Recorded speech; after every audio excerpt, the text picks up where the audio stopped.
The Golliwog, golliwog or golly was a black character in children's books in the late 19th century, usually depicted as a type of rag doll.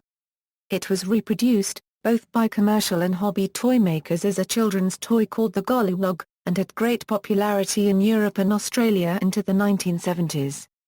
The doll is characterized by black skin, eyes rimmed in white, clown lips and frizzy hair. Though homemade golliwogs were sometimes female, the golliwog was generally male.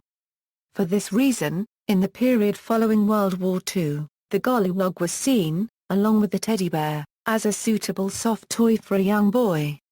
The image of the doll has become the subject of heated debate. While some see the golliwog as a cherished cultural artifact and childhood tradition, others argue that the golliwog is a destructive instance of racism against people of African descent, along with pickaninnies, minstrels, mummy figures, and other caricatures, and it has been described as the least known of the major anti-black caricatures in the United States.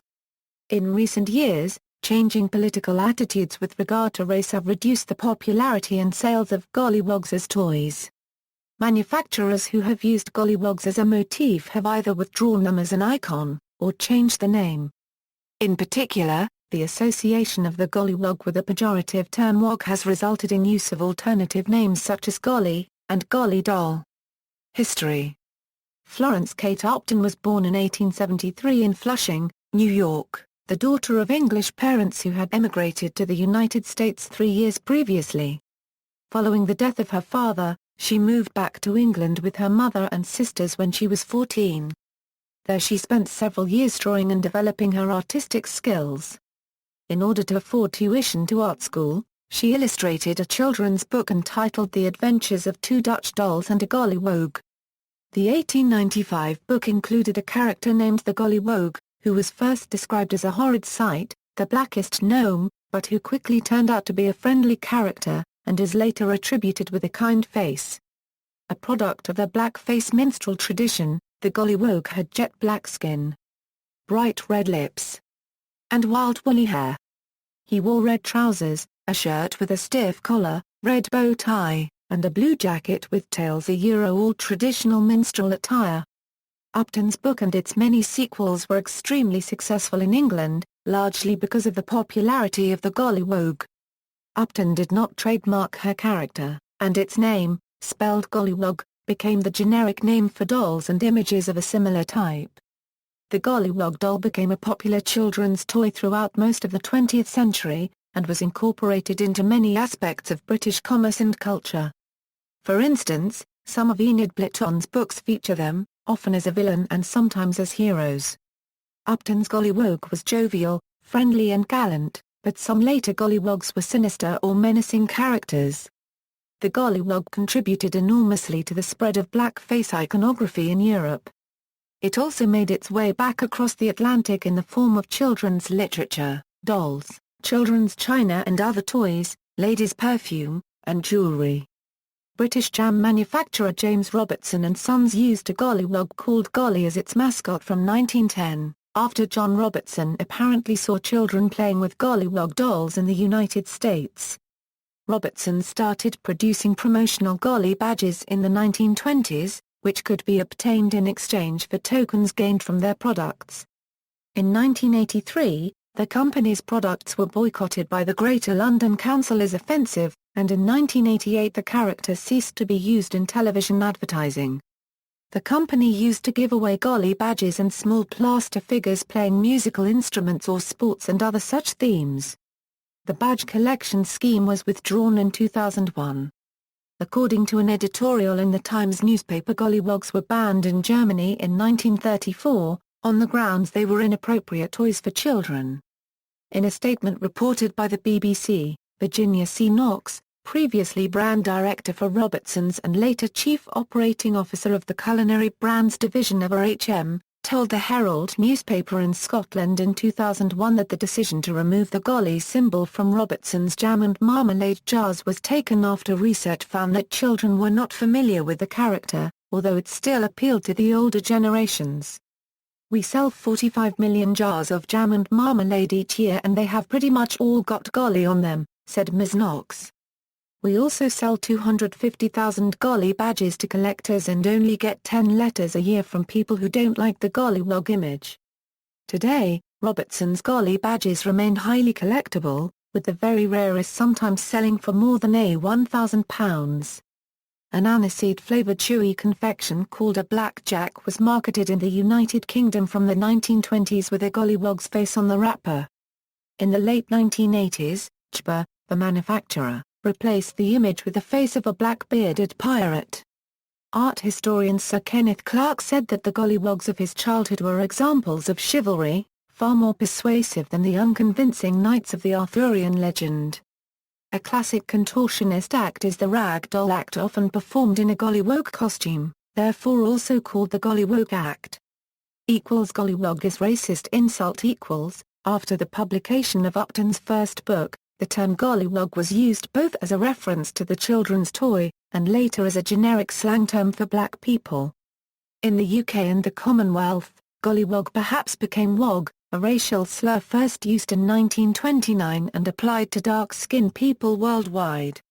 In the early 1980s, revised editions of Enid Blyton's Noddy books replaced Mr. Golly, the gollywog proprietor of the Twatown garage, with a visibly white character named Mr. Sparks.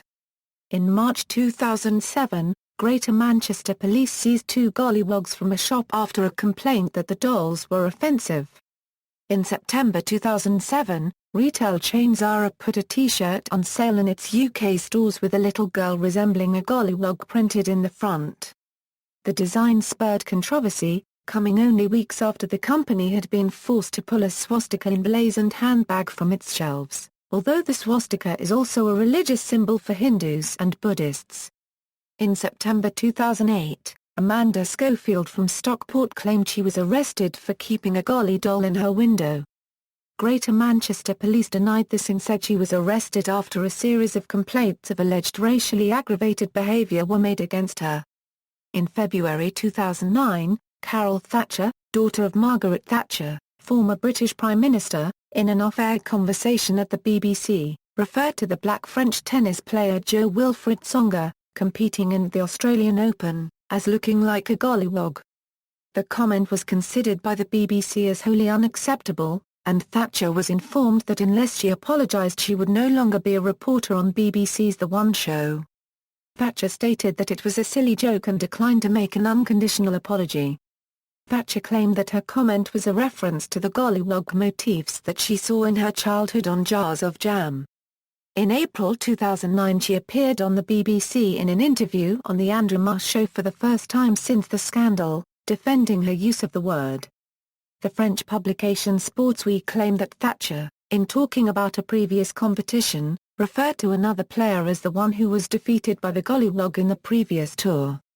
The French publication, which showed a picture of Tsonga above a picture of a toy gollywog, claimed that Thatcher was mortified, and that her comment was about the similarity of Tsonga's appearance to the doll that she had as a child.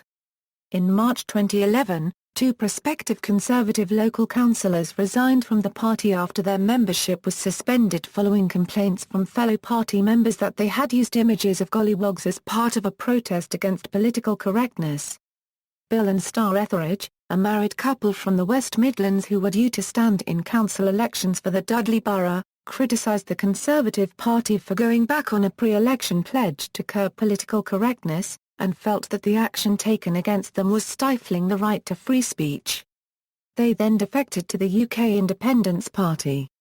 In December 2013, a councillor in Brighton, UK, was forced to apologise for stating to a newspaper reporter that golliwogs were not racist.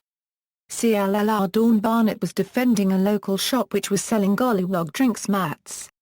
In her opinion, I said I can see no harm in them. They are nostalgic, I'm 72 years old. My generation grew up with them. Bert Williams, speaking on behalf of Brighton and Hove Black History Group, said the word gollywog was historically used to tease black people, of which he had personal experience. In the same month in Toowoomba, Australia, Darrell Lea Chocolate Shop made no comment when customers complained about their sale of golliwogs. The Australian toy manufacturer Elka continues to proudly produce golliwogs, and supplies them to Darrell Lea. See also References.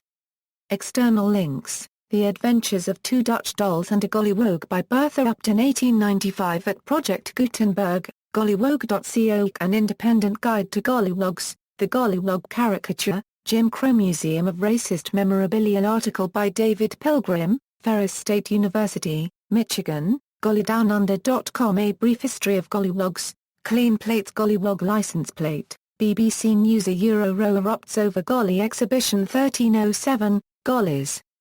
Victoria and Albert Museum of Childhood. Retrieved January 11, 2009. The Daily Mirror. Carol Thatcher's slurs on Joe Wilfred Songa. July 2, 2009, Contortionists performing Golliwog acts, LIME Trio, 1937, The Florida Trio, 1950, The Maulida Trio, 1966.